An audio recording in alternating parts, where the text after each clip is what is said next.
दोस्तों, जैसा कि हम सभी देख रहे हैं कि भारतीय वायुसेना के पास फाइटर विमानों की संख्या लगातार घटते जा रही है, लेकिन भारत के लिए चीन और पाकिस्तान की तरफ से आने वाले खतरे अब बढ़ रहे हैं। अमेरिका के पाकिस्तान को $450 मिलियन के मिलिट्री अपग्रेड पैकेज देने के बाद बहुत जल्द ही पाकिस्तानी वायुसेना के F-16 भी ऑपरेशनल हो जाएंगे और युद्ध के काबिल बन जाएंगे। इसके अलावा चीन की वायुसेना भी लद्दाख और भारतीय सीमा के आसपास काफी ज्यादा एक्टिव है और ऐसे हालात में भारत को इन सभी खतरों से निपटने के लिए नए और ज्यादा सक्षम फाइटर विमानों की जरूरत है। दोस्तों, अपने फाइटर विमानों की इसी कमी और जरूरत को पूरा करने के लिए भारत ने फ्रांस से शुरुआती दौर में 36 राफेल विमान खरीदे, जिनकी मदद से भारतीय वायुसेना को कुछ राहत तो जरूर मिली, लेकिन इनकी संख्या काफी नहीं है। हमें और बड़ी मात्रा में फाइटर विमानों की जरूरत है। इसी कमी को पूरा करने के लिए भारत ने 2 टेंडर चलाए हैं, जिसमें पहला टेंडर भारतीय वायुसेना का MRFA है, जिसके तहत 114 विमानों की खरीद की जाएगी, जबकि दूसरा टेंडर भारतीय नौसेना का है, जिसके तहत भारतीय नौसेना शुरुआती दौर में 26 लड़ाकू विमान खरीदेगी और भविष्य में कुल मिलाकर 57 फाइटर विमान खरीदे जाएंगे भारतीय नौसेना के एयरक्राफ्ट कैरियर के लिए। जहां एक तरफ भारत के इन फाइटर विमानों के टेंडर को जीतने के लिए विश्व के लगभग हर देश अपनी एड़ी चोटी का जोर लगा रहा है, वहीं पर फ्रांस एक काफी बड़ा कदम उठाने जा रहा है। दरअसल कल फ्रांस की विदेश मंत्री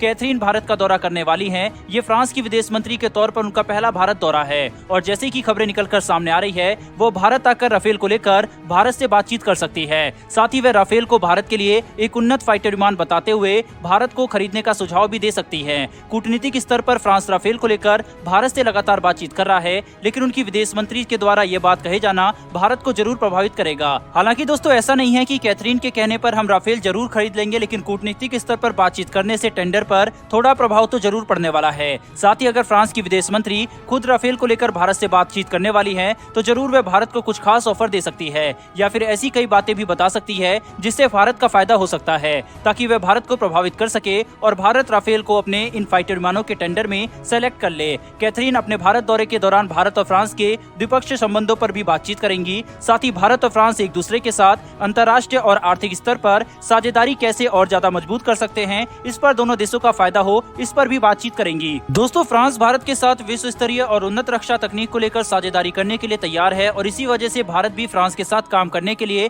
काफी ज्यादा उत्सुक है। दोनों देश एक दूसरे के साथ मिलकर काफी अच्छा काम कर सकते हैं, जिससे आर्थिक स्तर पर भी दोनों देशों का फायदा होगा। बल्कि भारत और फ्रांस के रिश्ते आज के समय में इतनी ज्यादा मजबूत हो चुके हैं कि कई लोग फ्रांस को भारत का नया रूस भी कह रहे हैं। दोस्तों, अभी भी यहाँ पर सबसे रोचक सवाल यही है कि क्या भारत अपने नौसेना और वायुसेना के फाइटर विमानों के टेंडर के तहत फ्रांस के राफेल को चुनेगा, क्योंकि अगर ऐसा हो जाता है तो भारत कुल मिलाकर 200 से भी ज्यादा राफेल जेट्स का इस्तेमाल कर रहा होगा। साथ ही फ्रांस भारत को इनकी ट्रांसफर ऑफ टेक्नोलॉजी और असेंबली लाइन देने के लिए भी तैयार है, जिससे भारत स्वदेशी रूप से इनका निर्माण भी कर सकता है और इससे भारत की अर्थव्यवस्था को भी फायदा होगा। बहरहाल ये फ्रांस की विदेश मंत्री के साथ होने वाली मीटिंग के बाद ही क्लियर हो पाएगा, क्योंकि वो भारत के विदेश मंत्री और प्रधानमंत्री दोनों से मुलाकात करेंगे और ऐसा भी हो सकता है कि वो भारत के रक्षा मंत्री से भी मुलाकात करे। बहरहाल दोस्तों, बढ़ते हमारी दूसरी खबर की तरफ। तो दोस्तों, अडानी ग्रुप और एल्बिट सिस्टम ने एक साथ मिलकर एक नए high altitude long endurance arm drone को विकसित करने का ऑफर दिया है। ये नया ड्रोन अमेरिका के प्रीडेटर ड्रोन के मुकाबले 60% सस्ता होगा।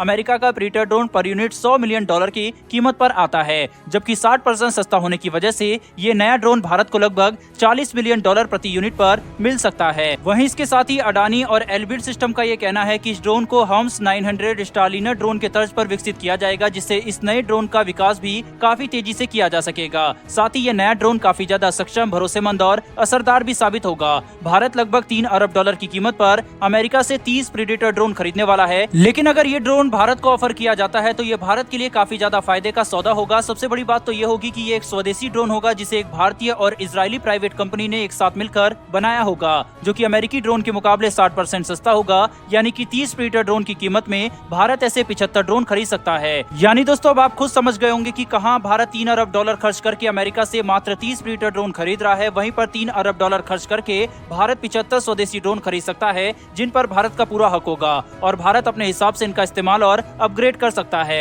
दोस्तों, आपके हिसाब से क्या भारत सरकार को इजरायली कंपनी और अडानी ग्रुप को इसका ऑर्डर देना चाहिए या नहीं? अपनी राय कमेंट बॉक्स में लिखकर जरूर बताइएगा। साथ ही दोस्तों, हमारी आने वाली डिफेंस और वर्ल्ड अफेयर से जुड़ी ऐसी वीडियो के लिए चैनल को सब्सक्राइब अवश्य कर ले, जिससे हमारी वीडियो आप तक सबसे पहले पहुंच सके। फिर मिलेंगे ऐसी एक नई वीडियो के साथ। धन्यवाद। जय हिंद।